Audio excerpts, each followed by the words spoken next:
وشوله. اوس صرف د اخلاقو برک یو څو خبرې کوو. اخلاق دا د پیغمبر علیه الصلاۃ والسلام ډیره لویه تحفه ده او پیغمبر علیه الصلاۃ والسلام زیاتره خلق هغه په اخلاقو مسلمان کړي دي. که تاسو وګورئ پیغمبر علیه الصلاۃ والسلام د یو بوډۍ سره اخلاق څنګه او واقعات درته بیان. نبی علیه الصلاۃ والسلام چې کوم دی سفر باندې یا عام معرف کې یو بوډۍ ښځه وه، هغه یوه ګنډه نه شو اوچتولی، ډېره باریکه وه. د مکې مکرمې نه سفر کول. د پیغمبر علیه الصلاۃ والسلام ولید.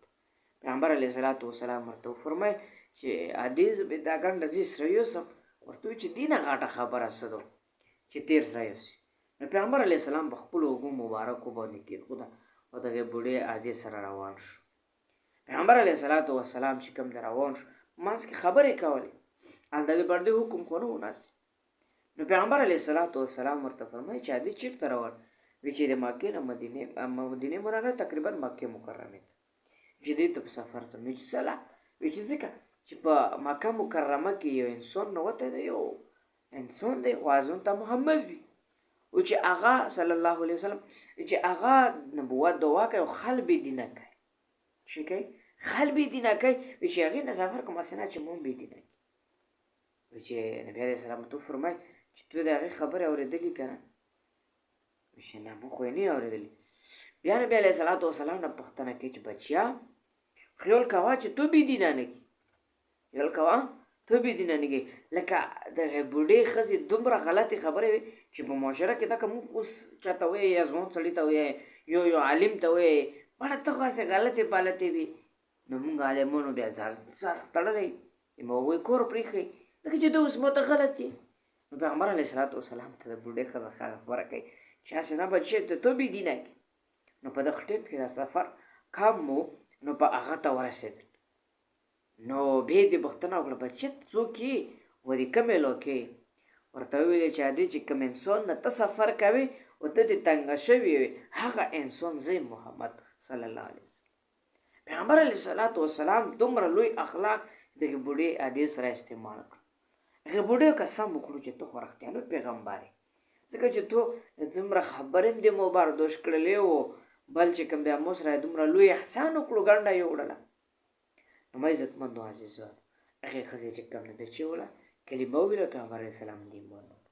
که چېرې پیغمبر علیه السلام په غوسه شوی وای خبرې کړې وای نو هغې بوډۍ ایمان نه راوړو. نو پیغمبر علیه السلام اخلاق دومره اعلی الله مونږ ته وي وقولو للناس حسنا، د هر چا سره ښکلې خبره، هر چا سره په ښکلې خبرو کې خبرې کوه. د چا خبره کې پیغمبر علیه الصلاۃ والسلام د چا خبره کوله هغې ته مکمل توجه کوله.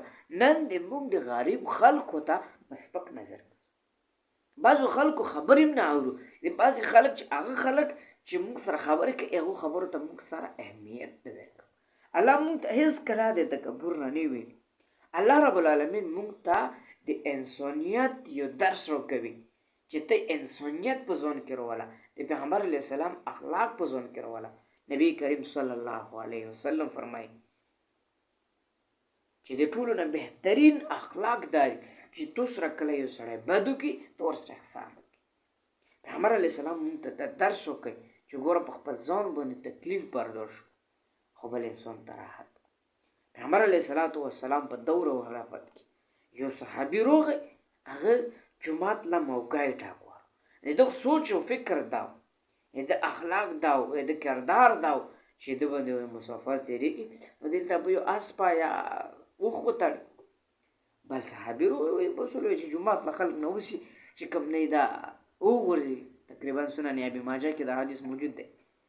نبی علیه الصلاۃ والسلام دغه دواړو لا خوشخبري ورکړه، ورته ویل چې تاسو جنتي یې. په یو موقع باندې الله پاک دوه صحابه کرام دوه مسلمان کومې خبرې نه چې بل ته تکلیف دې وجې نه چې بل ته تکلیف میلاو نه شي د بل انسان خیال ساتلو کې.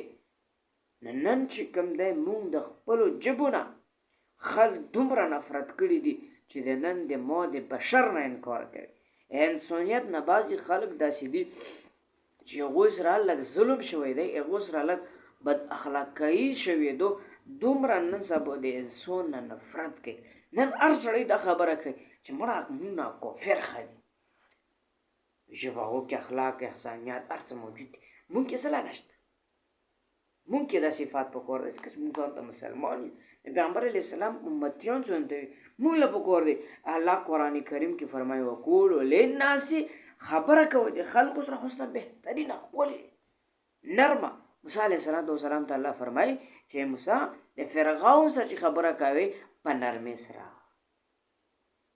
نن چې کوم د مونږ ته صفات سره نه لري پیغمبر علیه السلام فرمایي چې د دوه خبرو ضمانت مال راکړو سبیت است د جنت ضمانت درک اولنې د جبې نه چاته تکلیف ونه رسوي او دویم د شرمګاه پیغمبر علیه السلام فرمایي چې پیغمبر علیه السلام فرمایي چې د جبې ضمانت مال نن د مونږ د جبې ضمانت پیغمبر علیه السلام ورکولی شو نن د مونږ اخلاق او کردار هغه دومره غلط جوړ شوی دی چې مونږ خلکو سره دومره غلطه روایه استعمال وکړو الله رب العالمین دې مونږ ته اخلاق ډېر زبردست شی مونږ له پکار دی چې د هر چا سره هغه کشر دی که مشر دی هر چا سره بهترین اخلاق الله دې عمل کولو